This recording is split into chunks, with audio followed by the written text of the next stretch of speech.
Before the snap election happened, Cory Aquino, in an on-air interview, threw so many baseless accusations and speculations and suspicions against President Marcos, and these were fed in the minds of the public.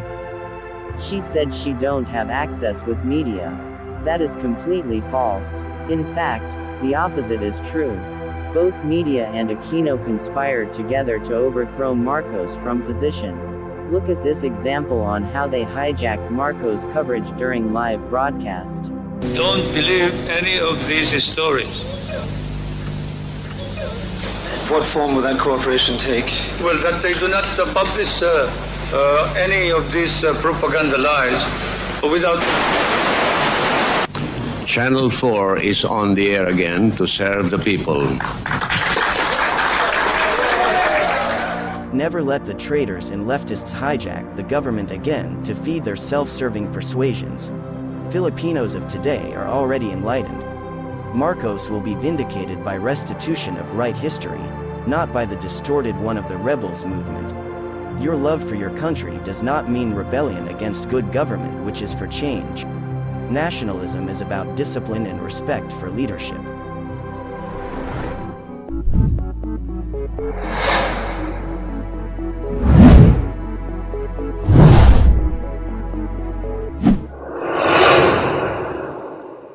I urge you to watch the full interview from start to end, so you will judge rightfully who's between Marcos and Cory speaks truth.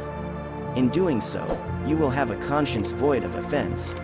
You have to listen very carefully on every words President Marcos utter, showing how good leader he really was, and how fake Cory is.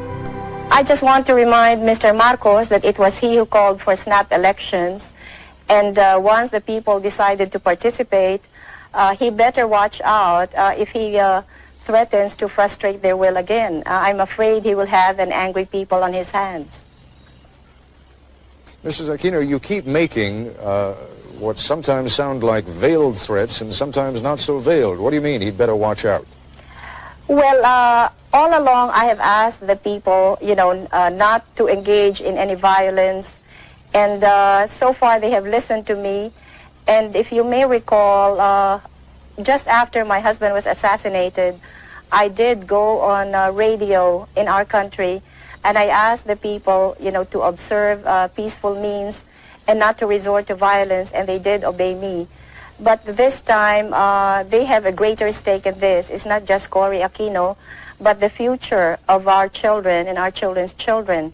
So if they think that they have been cheated out of an election, I'm afraid they might not listen to me anymore if I still insist on going about this peacefully. Well, let me put it to you this way. You are running for president of the Philippines. You are putting yourself forward as the leader of your nation. And now, if I understand what you're telling me correctly, you're saying if the election doesn't go the right way, you may not be able to control even your own followers. That doesn't speak very well for your ability to be able to run the country. Well, Ted, the people who are with me now are so convinced that I will win. And if Marcos resorts to terrorism or to gross cheating, then the people who have supported me may finally think that the electoral process is just not advisable anymore. Are you raising the specter, the possibility of something approaching even civil war? No, not civil war, as long as I can manage it. In fact, I have said that if Mr. Marcos cheats me out of this election, then I will call for daily demonstrations. However, if these daily demonstrations will still not get us the desired results, then I am afraid that the people might not listen to me anymore. Mr. President, I don't remember any election in recent Filipino history, in fact, even in not-so-recent Filipino history, where the loser did not claim that there were technical and other reasons of foul. So, and perhaps you remember one, but I don't. I think you're right. Filipinos are not known to be good losers. They're always our great losers, and they never concede. But in this particular matter, Ted, I am so certain of victory that these declarations of my opponent that there will be a civil war in this country indicate how desperate they are. I certainly am concerned about your attitude that you feel that there would be cheating if I win, and there would be no cheating if she wins. No, I think it's the other way around. I realize it is a hypothetical question, but in every election, someone has to win, someone has to lose, and I wonder if you would address the hypothetical question, though. If you lose, will you stand down? I have never thought of it, but certainly if there is no question which nullifies the results of the election, as I said, I will perform my duty as president in accordance with law. Your claims and the claims of your supporters that you are so highly decorated are fabricated claims. I don't think that that is the story. It's a story about my guerrilla group.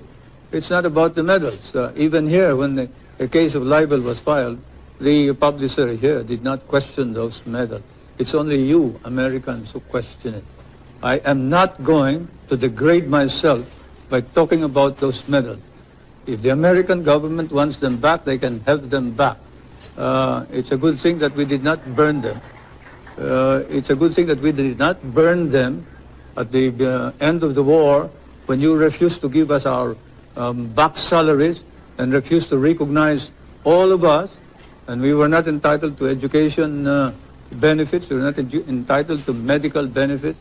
But I was one of those who stopped our people from turning communist, especially the veterans, because we did not fight for communism, we fought for freedom. Now I wonder whether we also fought for the Americans and the American flag, to which we had sworn when MacArthur inducted us into the USAFE. I have no regrets, however, about having fought in Bataan. I have no regrets about fighting beside American soldiers. I have no regrets about fighting under American officers. And probably if our country were ever to be attacked again, I would do the same thing. But I would certainly raise some questions about the conduct of the American government in relation to the veterans of the last war. I am certainly very disappointed. Mr. President, the question is not raised about the courage of Filipinos who fought against the Japanese during the Second World War. But the question, as you know, and you know this is not something I'm making up, you have seen those newspaper articles yourself and you have seen some of the documents, suggests that the guerrilla group that you claim to have led, in fact, either did not exist at all or was just a tiny group that played no major role. Then why is it recognized by the intelligence officer of General MacArthur in a paper which is certified too by the head of the archives of the United States? Now look, I don't want to talk about this anymore. If you do, I'm going to walk out. You've had some rather disparaging remarks to make about Mrs. Aquino, not the least of them being that in effect, she has experience as a housewife, but little else. Do you think she has gained in stature over the last few weeks? And do you think it is possible that if she is elected, that she could serve effectively as president of the Philippines? I still believe that you need somebody who has been experienced to run our government in this time of crisis. I have nothing against her, but certainly when, say, your son is sick and he needs an operation or he needs the expertise of a good doctor, you don't pick just anybody who has honesty and sincerity in order to cure your son. In that situation where she has no experience whatsoever is something that we have to accept and admit realistically that she had the nerve to run without any experience whatsoever, as she admitted, and it's not me who has said that she is inexperienced, it is her who said, what do I know about running a government? And as an ordinary citizen, I would cry out immediately against anybody who says that being given the presidency. But as President of the Republic, I think it's my duty to call attention to this danger. I know that you made a great deal, and it is an excellent rhetorical device of saying, yes, you are inexperienced. You are inexperienced in corruption. You are inexperienced in crime. You are inexperienced in dictatorship. But let's be candid about it. You are also inexperienced in leadership. Now, there is a difference even between running a campaign as the widow of a martyred and beloved leader, and running a country that is, as you yourself have pointed out, in a great deal of trouble. To those who are neutral about you, what do you say about your lack of experience? Well, more than experience, I think it is credibility that counts. And the truth of the matter is that the Marcos government has lost all credibility, and no way can Mr. Marcos possibly lead our country back to recovery because the Filipino people no longer believe in him. I realize that I am inexperienced, but as Mr. Marcos himself confessed, it took him 6 months to learn how to be president. And I guess I can do the same thing. As we all know, there is no school for presidents, so I don't think that should be a point against me. Your own George Washington definitely had no experience either. It is possible that he had no experience as a president, but he certainly had some experience in leadership when he became president. And you are trying to become now the leader of a fractured country, the leader of a country that has enormous economic problems, the leader of a country that is rife with corruption, as you yourself have said, the leader of a country that has so many problems that one wonders how even the most experienced leader would be able to take care of them. I don't mean to harp on it, but it is the central issue of the campaign against you. And what I would like you to focus on for a moment is not you simply as an alternative to President Marcos, but you on your own merits. I realize how many people may think that I am not, the perfect solution to everything, but let's just say I am the best available solution to our problem. There are a great many people within your own coalition, within your own party right now, who see you as a useful device for getting rid of President Marcos, but who may have plans of their own for then shuttling you aside and, having used you, then taking over power themselves. How would you prevent that from happening? Nobody can use me, and I showed this very clearly when I insisted that I would be the presidential candidate. I mean, if people wanted me to defeat Marcos, they would have to do it my way. And you can ask the politicians, the leading politicians in the opposition, how I was able to get all of them to agree that I would be the presidential candidate and not anybody else. Otherwise, we would have had 2 candidates instead of just 1. Again, Mrs. Aquino, the point I'm making is that I can see why they would be willing to stand aside for the immediate goal of getting President Marcos out of the way. But now we're talking about real power. Now we're talking about the power of governing and leading the Republic of the Philippines. And my question is, are you confident that you can continue to rule even when some of these people are going to be trying to take power away from you? Yes, I'm very confident of that because there were no deals involved when I ran for president. So nobody has a hold on me. I am my own person, and I intend to continue being that kind of person. As I said, I don't owe anybody any favors. Let's talk for a moment about the kind of relationship that a government of the Philippines under Cory Aquino would have with the United States. What kind of a relationship would you want to have with the United States? Well, I would like to continue our friendly relations with the United States, and I see no reason why that cannot be so.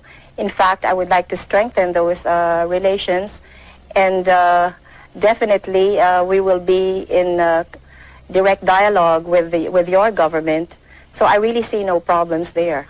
Well, the problems again, and it seems to me that there has been a little bit of waffling on the issue of the bases over the course of the last couple of months. Would you tell me now in these final hours of the campaign precisely what your position on the bases at Subic Bay and Clark Air Force Base are? What is your position now? All right. I respect the military bases agreement, which will expire until 1991. And in the meantime, I will keep all of my options open. I know that no sovereign state can ever allow any part of its territory to be in the perpetual possession of a foreign power, and I think no ally of ours will be demanding this of me. I am not hearing from you the kind of reassurance that I think Washington really wants to hear. Now, obviously, you're under no compulsion to give it, but I wonder whether that is deliberate.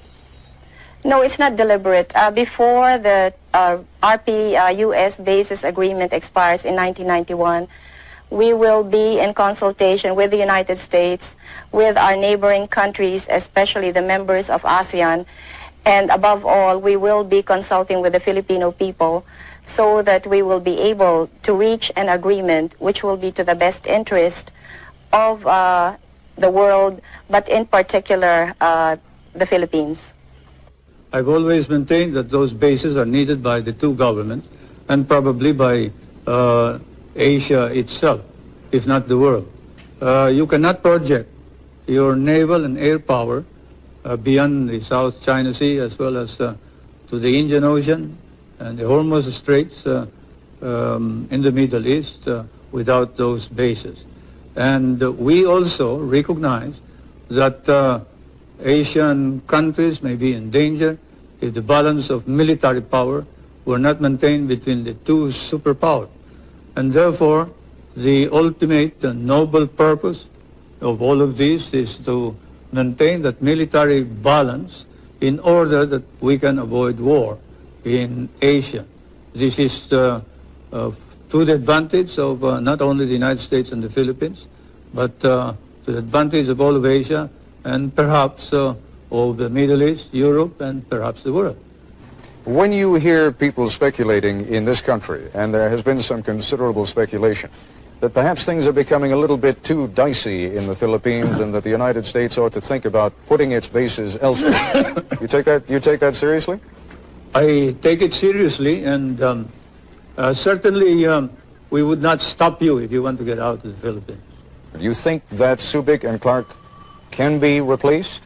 You will not be able to find any replacement of Subic and Clark, but you are free to get out anytime you think it wise to do so. Mr. President, some would say that the gravest danger to the Philippines these days is that there is a crisis of confidence, and that what Mrs. Aquino would bring to the presidency would be a fresh breeze, and that she could get the expertise by surrounding herself with competent experts, but that what is needed is a fresh sense of trust, a sense that the corruption that is charged will be cleaned out, a sense that the cronyism that is charged will be cleaned out, a sense that the brutality that is charged against members of your armed forces and the police will be cleaned out, and that Mrs. Aquino can fulfill that role and you cannot. You, sir, are guilty of speculation and making allegations that are not proved by evidence. Corruption and hidden wealth were charges included in the impeachment proceeding. They were debated upon, and the opposition was challenged to present their evidence. They could not. There is no evidence.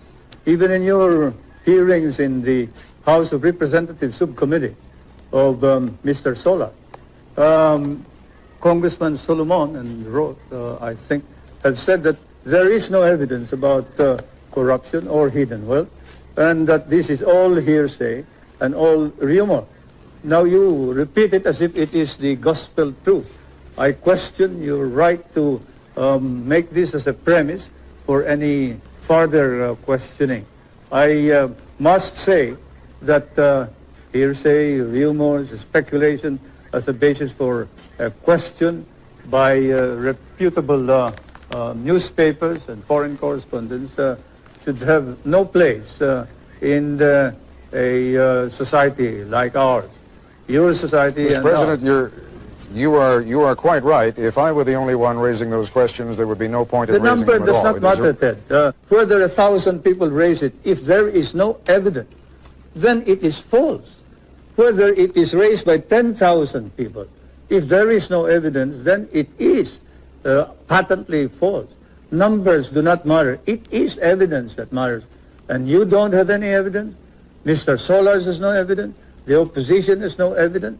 They're just talking loud, and they're engaged in a smear campaign, and you are helping them. Mr. Solars claims that he has testimony from someone who met with who claims that he has testimony from someone who met with your wife, Mrs. Marcos, who spoke to him of properties that you hold through other names in New York, and that Mrs. Marcos said to this man who testified before the committee that she expected by 1987 to have $70 million worth in profits on those properties. Now, that is the testimony. You're saying there is no testimony. It may be inaccurate, but the testimony, sir, is there. The witness, when asked by Congressman Solomon whether there is any evidence whatsoever proving this, said, I merely heard it. It is something that I heard from somebody. I do not know your sources of information. You may be more accurate than I am. But certainly, I don't consider that evidence which ties us up to the ownership of any of these properties. We are looking into the manner in which the evidence has been obtained by some of your investigators and some of your foreign correspondents, your newspaper men. And then after the elections, we will then look into the legal aspects of the coercion and intimidation that has been going on against some of the witnesses. But anyway, whatever it is, I deny categorically any speculations of the corruption and hidden wealth that is being alleged, so much so that the opposition members of the Batasan, the legislature, are now facing perjury cases in our courts, and we are going to see to it that these cases will be pushed through. There have been charges by both sides, against both sides, of corruption in the voting process. How is it going to be possible for anyone ever to be satisfied that this was an honest election, even if it were? Well, I guess as long as it is fairly honest, then we would be able to satisfy everybody. But if there are outright violations and we can see that there has been such enormous fraud, then that would be difficult to convince the Filipino people. But as I said earlier, since there are so many people personally involved in these elections, then we will see people power working to make sure that we get as clean and honest elections as possible. How much fraud, how much corruption in the process are you prepared to accept? Well, that all depends, Ted. Naturally, I cannot envision what Mr. Marcos is going to do. So I cannot say right now just what it is that I will be able to accept or what I will totally reject. There is an enormous difficulty in ever reaching a decision on how much fraud there has been. Both sides are going to claim it. We know that already. Your side is going to claim it. His side is going to claim it. How is it ever going to be possible to reach an understanding on what happened and how much fraud there was? Well, Ted, we all know who is the real power in this country, and it's a one-man power. So since he controls almost everything in this country, it is really unthinkable that we in the opposition, can manage cheating the way he is accusing us of. He controls COMELEC, and he has all of the government forces behind him. So how can he possibly accuse us of committing fraud? Well, if he has all the power, as you say, and if you already believe that he is committed to win this election by whatever means he can, then how is it possible that you're going to win? Well, as I've been saying all along, it's people power that has finally emerged in this past campaign. And there will be many of these people who will be poll watchers in the coming elections. So they will be guarding their respective polling precincts, and they will also be watching the tabulations. So I am counting on all of these people to help us get an accurate count. What happened during the campaign with regard to media coverage? President Marcos has told me that you have certainly had access to the television and radio stations, and he denies categorically that you have been kept off. Well, take for example the question of rallies, and ours last night, I don't know if we were given a minute or two, but normally all of President Marcos's speeches are covered in full. So I'll be lucky if I can have a sentence or two. We both addressed the Chamber of Industries, and his speech was covered in full. I think I had two sentences, which I was allowed to, which local television aired. Maybe I can refer back to my husband's own funeral, where the Filipino people saw nothing of my husband's funeral, but which was viewed throughout the world. So things haven't changed much since that time. And I'm really lucky if I can get my face on television. What they are doing to me now is that they use some of my video shots and they impose it on their commercials, and then they have somebody pretending to be me and, talking as if it were Cory Aquino. And there's nothing I can do about it because all of media is, all of television is under the control of Mr. Marcos. What can you say about this interview? Comment your opinion and share this video. Don't forget also to subscribe to our channel. Thank you for watching.